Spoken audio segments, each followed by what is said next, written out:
8 April 2026. Lembayung Al-Quran, Datuk Dr. Haji Zahasan Muhammad. Assalamualaikum warahmatullahi wabarakatuh. Alhamdulillah wassalatu wassalamu ala Rasulillah. Innal hamdalillah nahmaduhu wa nasta'inuhu wa nastahdihi wa nastaghfiruh wa natubu ilayhi wa natawakkalu alayhi wa na'udzu billahi min shururi anfusina wa sayyiati a'malina. May yahdihillahu fala mudilla lahu wa may yudlil fala hadiya lahu. Allahumma salli wa sallim wa barik ala Muhammad wa ala ali Muhammad kama sallaita wa sallamta wa barakta ala Ibrahim wa ala ali Ibrahim fil alamin innaka Hamidum Majid.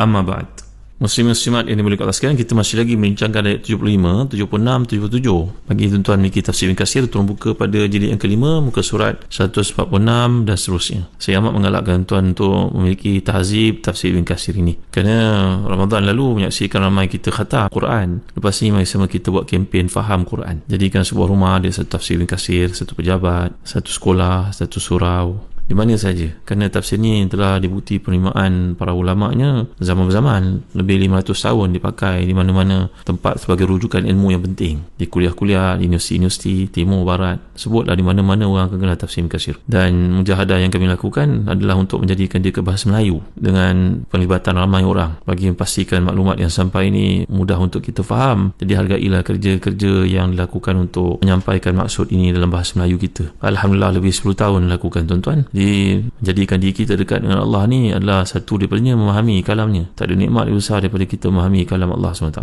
Maka ambillah peluang ni untuk kita mendapatkan tafsir Ibn Katsir ni dekat Hakim Shop. Mudah-mudahan usaha kita ni menjadikan kita dekat dengan Allah, tidak sekadar khatam, kena faham. Jadi dalam ayat ini, inna fi dzalika la ayatin lil mutawassimin. Ayat ni antara lain merujuk kepada tuntutan secara tak langsung satu uslub hakim kepada orang beriman supaya mereka ni menjadi orang yang tawassum. Tawassum ni apa? Kata Abu Ubaidah, mutabassirin, tabassur, ta'aqqul. Dan juga mutafarisin juga disebut sebagai mutafarisin, disebut nazirin, dipanggil sebagai orang yang mutabassirin. Ini merujuk kepada usaha yang giat dilakukan dengan syarat-syarat yang telah dinyatakan pada buku yang lalu. Pembersihan hati, takhliyahnya diikuti dengan tahliyahnya dalam bab tasawuf yang dipelajari, kemudian mengosongkan hatinya daripada kecintaan dunia dan mazmumah-mazmumah, barulah datang perhiasan dan hadiah daripada Allah ni curahkan dalam hati orang yang tertentu di kalangan yang terpilih, sehingga dia mempunyai satu kelebihan, dapat melihat satu perkara lebih teliti, mendalam. Jadi kat sini pentingnya bagi orang beriman bahawa mereka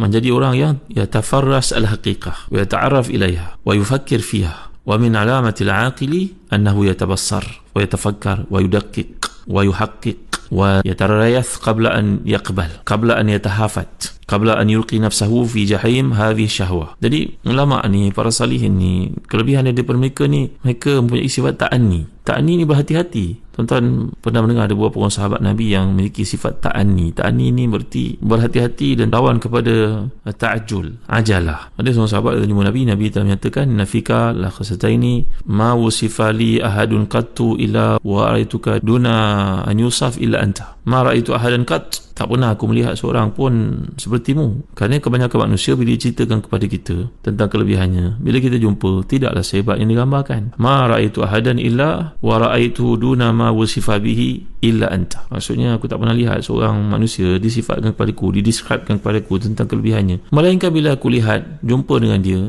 dia tidaklah sehebat yang digambarkan, melainkan kau. Nabi bersabda pada seorang sahabat, setengah mengatakan itu wala jarir, bahawasanya dia memiliki sifat ta'ani dan juga al-hilmu. Ta'ani ni maknanya dia berhati-hati. Ta'ani ni juga satu bab daripada tafarus, iaitu dia mempunyai kelebihan kerana jernihnya hati, bersihnya hati, bahawa satu tindakan dia itu menepati kebenaran. Jadi salah satu makna tawassum ni juga nazir, tabassur, aqil. Ini adalah kelebihan yang Allah berikan kepada orang beriman yang menepati syarat-syarat yang telah kita bincang kepada kuliah lalu. Saya nak lanjutkan cerita berkaitan dengan Abu Hanifah ni. Disebut dalam kitab Bidayah wa Nihayah oleh Imam Ibn Katsir Dimashqi. yang kita sedang baca tafsir Ibn Katsir ni, beliau juga penulis buku bertajuk Bidayah wa Nihayah, kisah sejarah manusiawi daripada zaman Nabi Adam sampai kepada Nabi Muhammad SAW. Jadi antara kisah yang dikemukakan oleh Imam Ibn Katsir ni, bahawasanya Abu Hanifah ni ketika dia dibentak, dimarahi oleh ibu Abu Yusuf yang masih kecil, budak ni datang ke majlis ilmunya, maka dia berkata kepada ibu yang mulia ni, wahai wanita, wahai ibu, nanti anak ni akan makan faluzaj dengan minyak gajus. Itu makanan bukan semua orang boleh makan tau, itu makanan orang-orang berkedudukan, orang kaya saja. Tapi benar rupanya firasat Abu Hanifah ni benar sekali. Bila Abu Yusuf belajar bersungguh dengannya, bila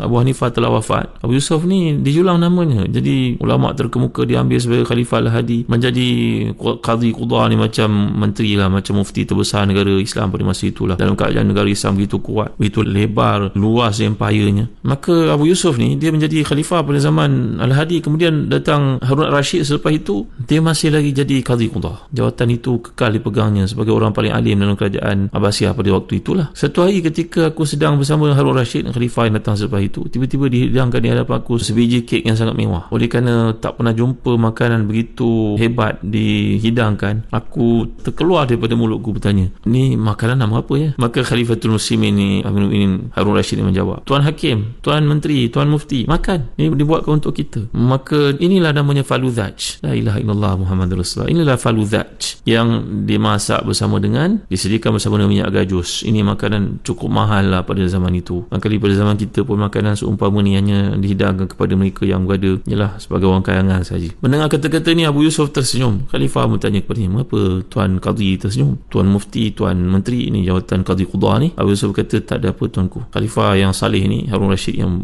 baik hati ni, tetap bertanya, beritahu kepadaku apa dia. Maka Abu Yusuf menceritakan perkara yang dilalui masa kecilnya bila Abu Hanifah berkata padanya puluhan tahun yang lalu, biarkan anak ni belajar ilmu agama, nanti dia akan makan faluzaj dengan minyak gajus. Mendengar kisah itu, Harun Rashid pun menjadi sangat teruja. Beliau berkata, ya Allah, hebatnya firasat orang saleh ni. Ilmu menyebabkan kedudukan seseorang itu menjadi sangat mulia. Semoga Allah merahmati Abu Hanifah. Beliau melihat dengan firasatnya, dengan mata akalnya, apa yang kita dengan mata kepala kita tak pernah nampak pun perkara yang akan berlaku itu. Tuan-tuan, cerita tentang Abu Yusuf yang dikemukakan oleh Imam Ibn Katsir dalam kitabnya Bidayah wa Nihayah. Jadi lihat kan, Abu Yusuf melalui pengalaman berjumpa dengan guru yang mulia Abu Hanifah yang mampu melihat dengan satu mata akalnya yang tak mampu lihat oleh mata kepala. Itu sebab Imam Al-Ghazali ada sebuah buku bertajuk Al-Munqidh min ad-Dhalal, yang buku ni membuat satu pertimbangan di antara kekuatan akal dengan kekuatan panca indera. Abu Hamid Al-Ghazali menyimpulkan bahawa pengetahuan yang dihasilkan oleh akal sebenarnya lebih terpercaya, lebih dipercayai daripada pengetahuan yang berasal dari panca indera. Kerana mata kita mungkin melihat satu itu secara keliru tau. Tapi kalau akal itu dia melihat dengan curahan nurani, cahaya yang dibekalkan, maka pandangan mata hati itu sangat tepat biasanya. Ini dalam buku Al-Munqidh min ad-Dhalal oleh Imam Ghazali mengatakan demikian. Jadi kalau kita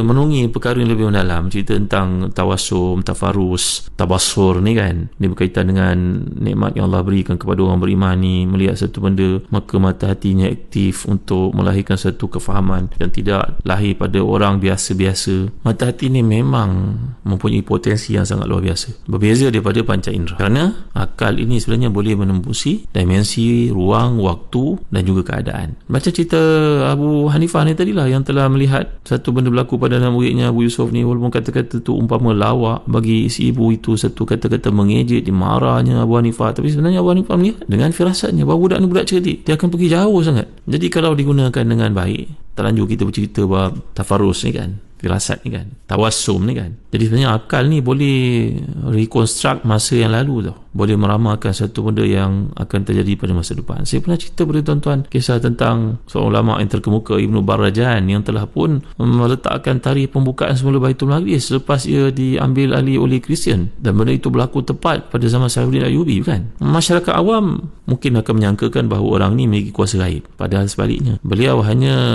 melihat satu benda yang akan terjadi berdasarkan fakta-fakta sejarah yang dikaji, yang dibaca, yang Allah curahkan kepadanya. Maka mata akal ni memang lebih tajam daripada mata kepala yang ada dekat kebanyakan kita ni. Kemampuan melihat dengan mata akal inilah yang buatkan seorang digelar dengan nama cerdik pandai. Ada seorang tokoh Islam yang terkemuka namanya Ziyad bin Abi. Dia ni berkata, orang yang cerdik bukanlah orang yang mampu menyelesaikan bagai masalah yang baik, itu memang cerdik lah. Tapi orang yang sangat cerdik, yang lebih cerdik adalah orang yang mampu menjangka masalah supaya ia tidak berlaku. Dia menceritakan tentang satu benda yang bersifat futuristik ni, benda masa depan ni, ia penting untuk dimiliki oleh seseorang pemimpin yang akan menerajui satu kumpulan, satu organisasi. Ini sebabnya kalau kita lihat antara pemimpin Islam, punya ramailah pemimpin, kalau kita baca dalam sirah kan, dalam sejarah kan, yang punya jasa besar, memiliki kemampuan melihat satu benda sebelum berlaku. Contohnya Sayyidina Umar Khattab radhiyallahu anhu. Ni Sayyidina Aisyah radhiyallahu anha pernah berkata, kalau siapa melihat Umar, dia pasti akan yakin bahawa memang Umar ni diciptakan untuk Islam. Allahu akbar, masya-Allah. Teori Umar dalam bangunkan ekonomi sungguh luar biasa. Sayyidina Umar ni dia tak suka bertangguh-tangguh. Beliau berkata, kalau aku tidak jadi khalifah, antara perkara yang paling aku suka sekali lepas daripada beribadah kepada Allah kan, salat aku, puasa, haji dan sebagainya, perkara yang paling aku suka, aku mengheret, membawa seekor unta yang syarat dengan muatan, kemudian aku pergi berniaga di pasar Madinah, dan di hujung hari aku tahu berapa untung dan rugi. Maknanya Sayyidina Umar ni punya satu sifat, dia tidak suka meleceh-lecehkan, menangguh-nangguh, duduk membuang masa melangut-langut. Tak ada sifat itu pada Umar Khattab radhiyallahu anhu. Sayyidina Umar juga bila pergi ke pasar Madinah, walaupun dah jadi khalifah, dia menegur umat Islam, kenapa tidak berniaga? Kalau kamu tidak berniaga, nanti pasar ini akan dipenuhi oleh orang-orang lain, dan bila kamu tinggal perniagaan, mereka berniaga, nanti kamu tidak bersalahkan mereka, nanti kamu akan hilang sepertiga daripada pemerintahan. Idza taraktumut zahaba sulusul idara, kata Sayyidina Umar. Ini bukan hadis, tapi kata-kata seorang yang mempunyai semangat dan juga firasat yang benar. Kata Sayyidina Umar Khattab radhiyallahu an, kalau umat Islam tidak menggalakkan anak-anak mereka berniaga, semuanya nak kerja makan gaji, maka nanti mereka akan hilang sepertiga daripada pemerintahan. Ini adalah kata-kata yang sangat menarik daripada Sayyidina Umar. Berkata Imam Abu Bakar Al-Kharaiti dalam kitabnya Makarimul Akhlaq, bahawasanya Sayyidina Umar ni selalu mempunyai persiapan terhadap perkara yang belum terjadi, belum berlaku, dah ada dalam kamus penilaian dan juga perbincangannya dengan sahabat-sahabat yang menganggotai majlis kementeriannya. Ada seorang tokoh tabi'in, beliau ni sering mendampingi Sayyidina Umar, namanya Ahnaf bin Qais. Ahnaf bin Qais ni berkata, pengetahuan Umar bin Khattab ni tentang apa yang akan terjadi lebih mendalam daripada pengetahuan kita terhadap benda yang telah terjadi. La haula wala quwwata illa billahil aliyyil azim. Ini kenapa? Kerana firasat. Terbuktilah di bawah kepimpinan tokoh yang mulia ni, yang bervisi futuristik yang diceritakan ni, tuan, dakwah Islam telah pun berkembang gemilang, hebat. Sayyidina Umar juga adalah perkara yang baginda lakukan yang kita pun tak mampu nak rumuskan dan huraikan. Adalah jawapannya, tetapi tentu tidak memuaskan. Sayyidina Umar Khattab radhiyallahu anhu sebagai contohnya pernah memecat Khalid Walid, pernah memecat seorang bernama Mughirah bin Syu'bah, mengekalkan Muawiyah bin Abi Sufyan. Ini antara tindakan-tindakan Sayyidina Umar yang sangat luar biasa, kerana keikhlasannya untuk Islam, kata Sayyidina Aisyah tadi, akan menyebabkan kamu melihat semua keputusannya adalah terbaik untuk kita semua. Allahu akbar, masya-Allah. Hebatnya manusia yang namanya Umar ni, kerana kita sedang membincangkan satu ayat dan perlu kita tafsir ayat ini dan kita tadbir kehidupan kita dengan memandukan kepada panduan dan recommendation yang dikemukakan oleh para ulama tafsir, macam kata Dr. Ratib Nabulusi ni pandu kitab Hikam. Apakah rahsianya menyebabkan seorang itu mempunyai mata akal yang membolehkan dia melihat satu benda ke hadapan sebelum ia berlaku, dan ia memberi kebaikan untuk dirinya dan umat Islam secara khususnya. Baik tuan-tuan yang mulia-muliakan, insya-Allah dalam kuliah akan datang kita akan lanjutkan ke episod berikutnya dalam surah Al-Hijr menuju ke penghujung surah. Wallahu a'lam. Wa sallallahu ala sayyidina Muhammad wa ala alihi wa sahbihi wa baraka wasallam. Walhamdulillahi rabbil alamin. Wa barakallahu fikum. Wassalamu alaikum warahmatullahi wabarakatuh.